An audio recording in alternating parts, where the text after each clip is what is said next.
Capítulo 2. Una mariposa negra. Principios de los 80.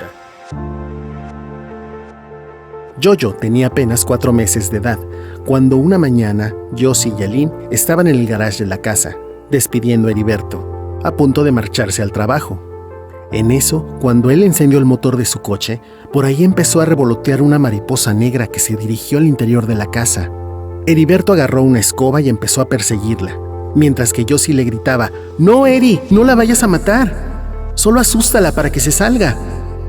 Aline, aunque ha borrado mucho de su infancia, recuerda perfectamente aquella escena que la impresionó desde el primer momento. «Es que yo nunca había visto una mariposa negra, y aquella era tan grandota, tan fea. Lo que más me impactó no fue precisamente la mariposa, sino ver a mi papá correteándola por la sala de la casa, tratando de aplastarla con la escoba, mientras que la mariposa se le escapaba y seguía volando, y mi mamá le gritaba que no la matara, porque eso era de mala suerte».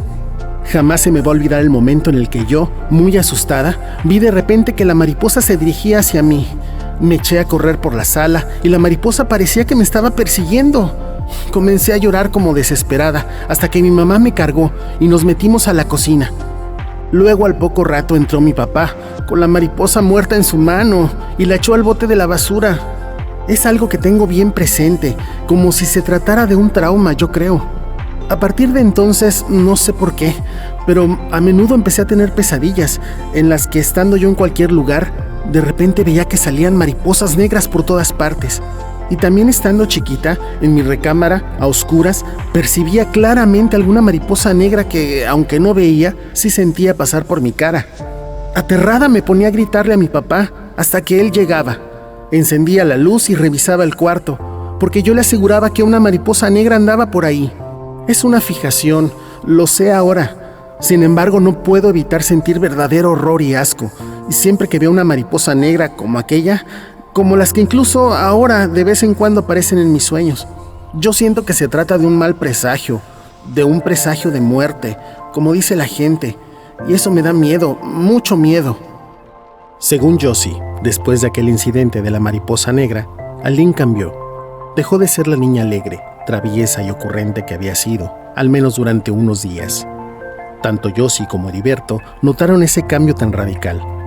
Pensaron que se le pasaría pronto, pero luego empezaron a preocuparse, porque cada noche se repetía la misma escena.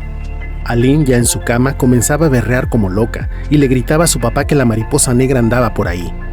La única solución que encontraron fue que la niña durmiera con ellos en su cama, en medio de los dos, y con una lámpara encendida. La que estaba más preocupada era Josie, porque, tal como lo recuerda, a partir de entonces comenzaron a suceder cosas extrañas a las que al principio no quiso darles demasiada importancia, tal como ella lo relata. Unos días después del incidente de la mariposa negra, me encontraba en mi cama, junto a la cunita donde se encontraba dormida Yoyo, apenas de 5 meses. Estaba tejiéndole una chambrita cuando en eso escuché ruidos en la sala. Era muy temprano, como para que Heriberto hubiera llegado del trabajo, y Aline estaba en casa de mi hermana.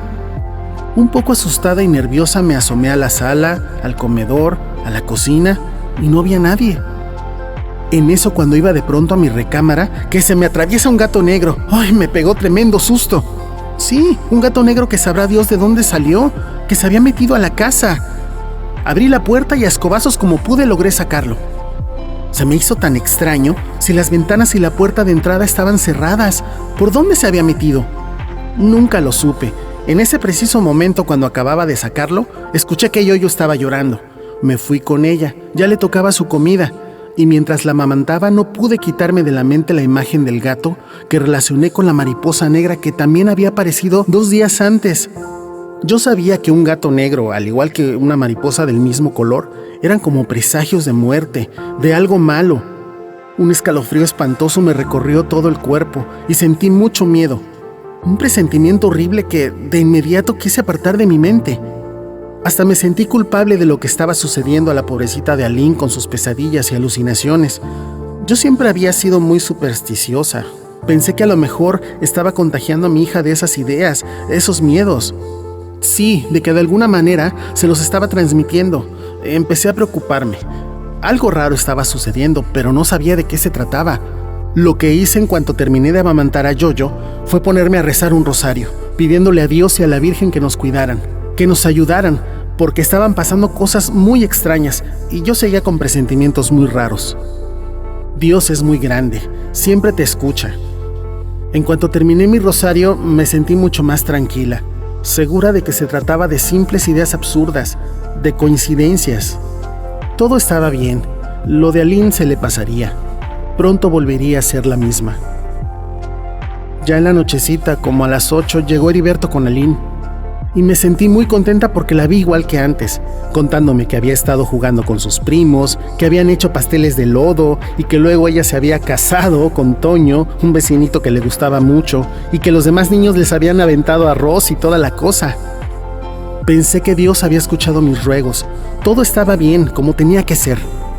Esa noche, aunque Aline volvió a dormir con Heriberto y conmigo en nuestra cama, al menos ya no tuvo pesadillas ni se despertó llorando, como había sucedido en las noches anteriores, cuando decía que se le aparecían parimosas negras, como les decía.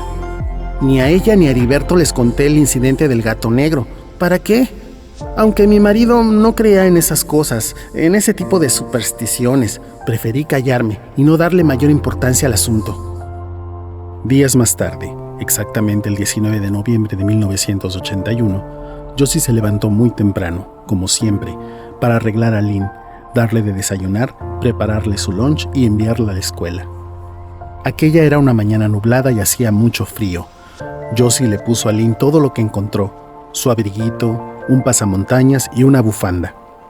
En esa época, a esas horas, todavía estaba oscuro, aún no amanecía. Y Aline preguntaba a menudo a su mamá, ¿por qué tengo que irme de noche a la escuela? Esa vez, como siempre, fue a despedirse de su papá, que aún estaba dormido. Apenas iban a dar las 7 de la mañana. Sin hacerle ruido, se trepó a la cama, se acercó a él y le dio un beso en la mejilla. Heriberto se despertó, la abrazó, la llenó de besos y, como de costumbre, le dio la bendición. Que Dios te cuide, hija. Cuando Aline se fue, Josie regresó a su recámara y se le hizo muy raro encontrar a Heriberto todavía en pijama y metido en la cama, jugando con Yoyo, cuando ya casi era la hora de que él debía marcharse al trabajo. Regañé a Eri porque ya era muy tarde, no iba a estar a tiempo, tenía que bañarse, rasurarse, desayunar. Sin embargo, me dijo que no tenía ganas de ir a trabajar, que tenía flojera, que se le antojaba quedarse todo el día en la cama ahí con Yoyo. Hasta se me hizo raro porque él siempre había sido muy cumplido, y a menos que estuviera muy enfermo se quedaba en casa. Pero eso era muy de vez en cuando, casi nunca. Incluso cada año le daban un premio de puntualidad y asistencia allí en la compañía de luz donde seguía trabajando. Como hacía tanto frío, me metí de nuevo en la cama con él y con Yoyo, los tres juntos y acurrucados. Le dije que estaba bien que se quedara. Yo le hablaría a su jefe para decirle que no se iba a presentar a trabajar, inventándole quizás que tenía calentura o algo por el estilo. Pero no, finalmente se levantó de la cama, se bañó, se arregló, le serví el desayuno y lo acompañé al garage. Su Volkswagen no quería arrancar, estaba bajo de batería, le pasé corriente de mi coche. El suyo por fin encendió y se fue. Yo me puse a hacer mis cosas y unos 20 minutos más tarde, precisamente cuando acababa de bañar a Yoyo y la estaba vistiendo, sonó el timbre. Pensé que a lo mejor era él, que quizás el coche lo había dejado tirado por ahí y que quería llevarse el mío. Pero no era Eri, sino don Froilán, el señor del camión de la basura. «Ay, ceñito», me dijo con cara de susto, muy nervioso. «Córrale, porque el güero acaba de chocar». «¿Qué?», le pregunté sin entender todavía de qué me estaba hablando. «Sí, se estrelló contra la lavandería de los chinos, aquí cerca, como a 4 cuadras». «¿Pero cómo? No puede ser. ¿Está seguro, don Froilán?» «Sí, ceñito, se lo juro, apúrese». Me entró el pánico, más que nada por la cara que tenía don Froilán, por la manera en que me dijo todo.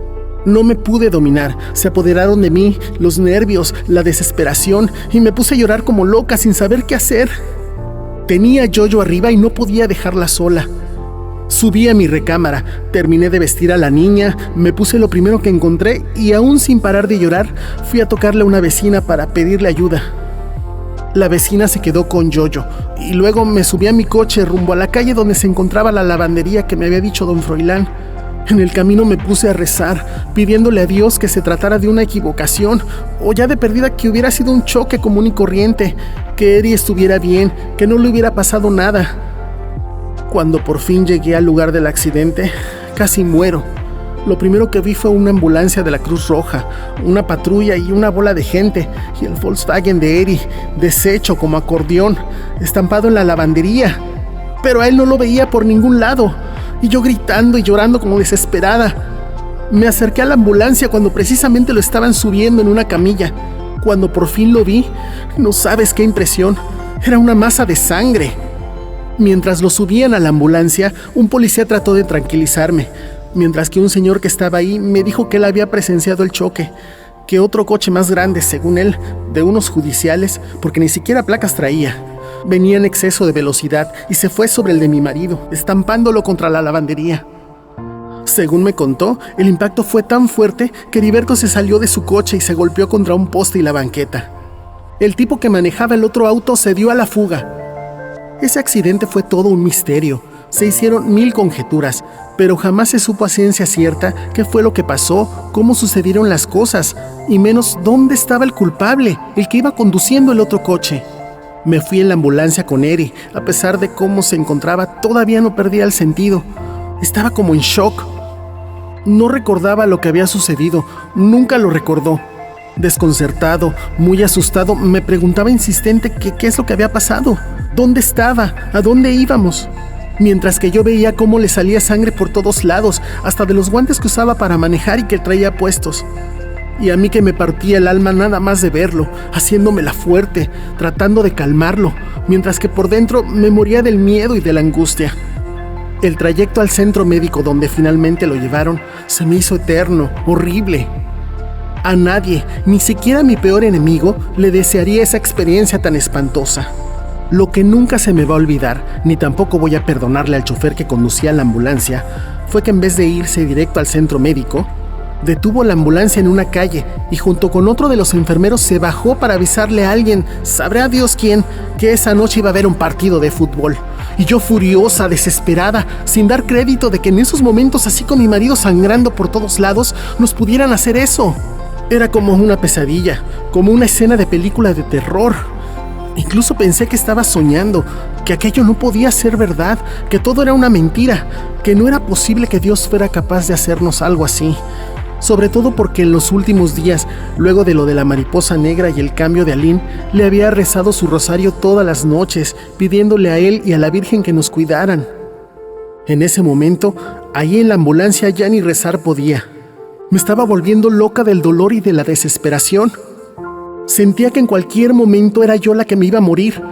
No podía soportar tener a Heriberto junto a mí en el estado en el que se encontraba, sin poderlo ayudar, mientras que los minutos seguían transcurriendo y yo sentía que en cualquier momento se me iba a ir, que me iba a dejar sola con mis hijas. Josie no pudo más. Tal como me lo temía, mientras revivía aquella tragedia se soltó llorando, y yo no sabía cómo tranquilizarla. No sabía qué decirle, y mientras ella se secaba las lágrimas con un Kleenex y luego se sonaba, yo me preguntaba qué tanto derecho tenía de andar preguntando cosas, a husmear en el pasado, en recuerdos tan dolorosos. La dulce Josie, una señora cuarentona, rubia, siempre sonriente y afable, de pronto se desplomaba, y a mí se me partía el alma al escucharla, y más aún al verla como la vi en ese momento, víctima de esos recuerdos. Ya en el centro médico, yo solita, sin haber tenido tiempo ni siquiera para avisarles a mis papás y a mis hermanos, a la familia de Heriberto, más bien como que todo se me borró en esos momentos. Como que me olvidé del mundo, hasta de mis hijas. Lo que más anhelaba era que los médicos salieran y me dijeran que a pesar de todo él estaba bien y que se iba a recuperar. Más que buscar un teléfono para llamarle a alguien, se me ocurrió hablar con Dios, en voz baja, para pedirle de nuevo que no nos desamparara, que nos hiciera un milagro. Muy en el fondo sentí que así sería, que ese milagro ocurriría, y eso me hizo sentir mejor, cuando en eso, mientras yo rezaba en voz baja, una señora se me acercó, se sentó a mi lado y me preguntó por qué no iba al baño a lavarme mis manos. Hasta ese momento me di cuenta que no solo tenía las manos manchadas de sangre, sino toda mi ropa. Y cuando me dirigí al baño acompañado de la señora, salieron 2 médicos y me preguntaron si yo era la hija de Heriberto. Les respondí que no, que era su esposa.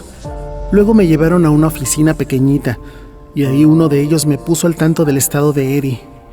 Desprendimiento del cuero cabelludo, fractura del parietal izquierdo, no recuerdo cuántas costillas rotas, estallamiento de vísceras.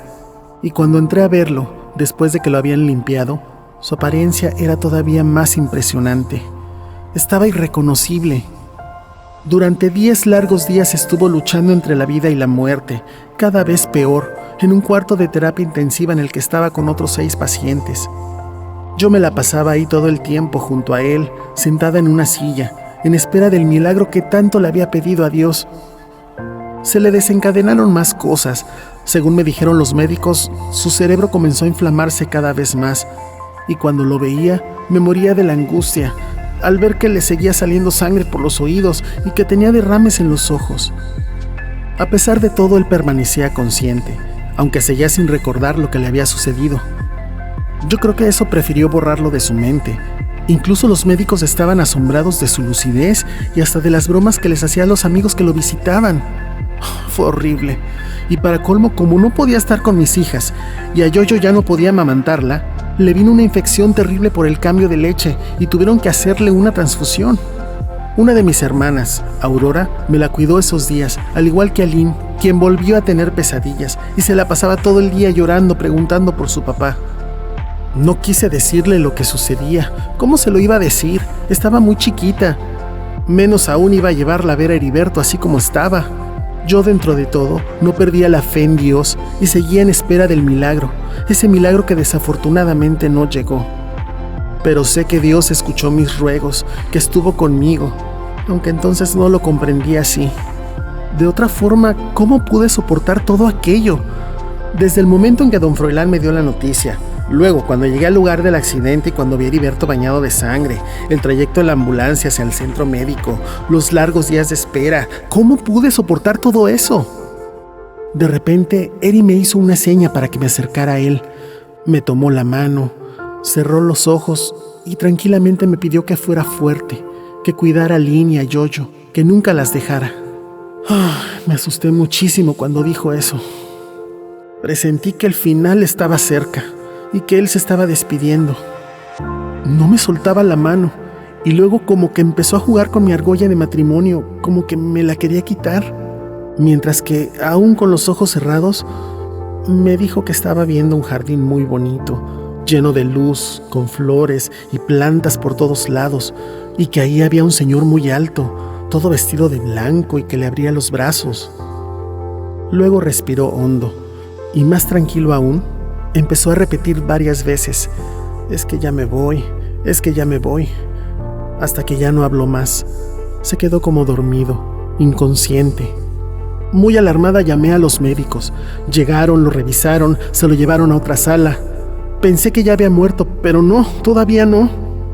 Uno de los médicos me dijo que le había dado un paro cardíaco, pero que ya lo habían revivido. Sin embargo, ya jamás volvió en sí.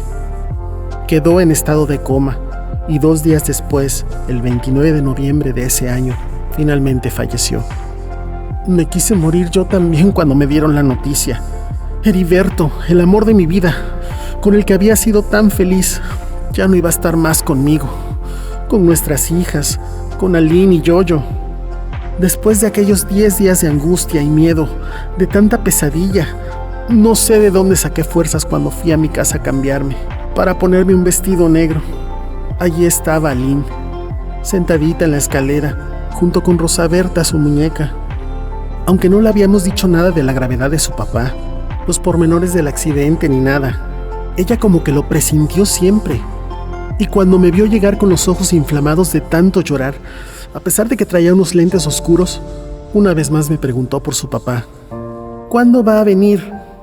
Y a mí ya no me quedó más remedio que responderle: tu papito va a estar siempre con nosotras, Aline, siempre. Aunque ya no lo veamos, aunque ya no esté aquí, ahora es un angelito que está en el cielo. Desde ahí nos va a cuidar. Su reacción me desconcertó. Al principio como que se lo tomó con calma y se quedó pensativa. como tratando de asimilar lo que le acababa de decir, mientras yo trataba de hacérmela fuerte para no llorar, para no alarmarla. Entonces ya no me va a traer chocolates, ni nusitas, ni paletas Mimi, y ya tampoco me va a llevar al fútbol ni a su trabajo. No, hija, ya no. Entonces sí, ya no pude controlar el llanto. Abracé a Lynn y ella también se soltó llorando. Tenerla así entre mis brazos, tan chiquita, llore y llore, eso fue lo que me dio fuerzas para soportar lo que estaba padeciendo. El dolor, la impotencia y sobre todo darme cuenta que esas hijas eran lo mejor que Eri me había dejado.